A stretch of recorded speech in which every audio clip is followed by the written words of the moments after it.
آپ کا سسٹم بتاتا ہے کہ آپ اللہ کو کس طریقے سے مان رہے ہو. اگر آپ کے گھر کا سسٹم ہی ٹھیک نہ ہو، آرڈر میں نہ ہو، ڈس آرڈر میں چلا جائے، میاں اور بیوی کا آپس میں تعلق ڈس آرڈر میں چلا جائے، محب اور محبوب میں اسی لیے تو کبھی ڈس آرڈر نہیں ہوتا. اور جہاں پہ ڈس آرڈر ہوتا ہے وہاں محبت ہوتی ہی نہیں. وہ وہمہ تھا، وہ وہمہ تھا. یہ دہرا دوں جملہ، نوجوانوں کے بڑے کام آئے گا. جہاں محبت ہوتی ہے وہاں ہمیشہ آرڈر ہوتا ہے. Order order order. اور جہاں ڈس آرڈر آ گیا وہاں کبھی محبت تھی ہی نہیں. نفسانی خواہش تھی، کوئی حیاتیاتی ضرورت تھی، کوئی وہمہ تھا، کوئی فریب تھا، کوئی سراب تھا، کوئی بلیکا تھا آپ کو، کوئی لالچ تھی، کوئی غرض تھی. جہاں محبت صادق ہوتی ہے، اس لیے انعام یافتہ کے پیچھے جب ہم چلتے ہیں تو کبھی دھوکہ نہیں ہوتا. انعام یافتہ کبھی دھوکہ نہیں دیا کرتے. وہاں پہ چیٹنگ نہیں ہوا کرتی، وہاں پہ سراب نہیں ہوتے. وہاں اگر پانی ہے تو ہمیشہ چشمہ ہی نظر آئے گا آپ کو. وہاں سراب نہیں ہوا کرتے. وہاں پہ یقین ہے. جہاں ایمان ہوتا ہے وہاں پہ یقین ہوتا ہے، اور جہاں پہ گمان ہوتے ہیں وہاں پہ وہم ہوتا ہے. اور یہ جو نفسانی خواہشات ہوتی ہیں یہ رہتی ہی ساری اس طرف ہے. اس لیے یہ جتنے امراض کبیہ پیدا ہوتے ہیں نفسیاتی طور پر، بگاڑ پیدا کرتے ہیں، عوارض جو ہوتے ہیں ڈس آرڈر والے، یہ سارے پیدا ہی وہاں پہ ہوتے ہیں جہاں یقین ختم ہو جاتا ہے، جہاں پہ چیٹنگ چلتی ہے. اس لیے ہمارے چونکہ رشتے بھی حدود سے باہر نکل کر جڑتے ہیں، اس لیے ہماری رشتوں کے ٹوٹنے کی آوازیں بھی دائروں سے باہر ہی رہتی ہیں. جو رشتے ڈس آرڈر میں جا کے جڑیں گے ان کا انجام بھی ڈس آرڈر کے ساتھ ہی ہوگا. طلاق بہت بڑا ڈس آرڈر ہوتا ہے رشتوں کے اندر. حرم اسی لیے بڑا امپورٹنٹ ہوتا ہے. اگر آپ کسی کا احترام ہی نہیں کر سکے تو آپ حرم والے نہیں ہیں، آپ غیر محرم ہیں.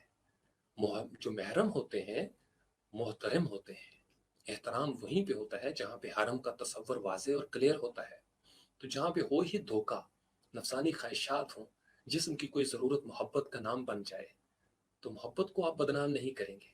محبت کو کبھی کوئی بدنام نہیں کر سکا. محبت کو کبھی کوئی بدنام نہیں کر سکا. محبت کے نام پہ جس جذبے کو آپ بدنام کرتے ہیں وہ دراصل آپ کا ہی کوئی جذبہ تھا. آپ سمجھ رہے ہیں؟ زندگی میں ہم جو کچھ کرتے ہیں وہ ہماری اپنے ترجمے اور تفسیریں ہیں.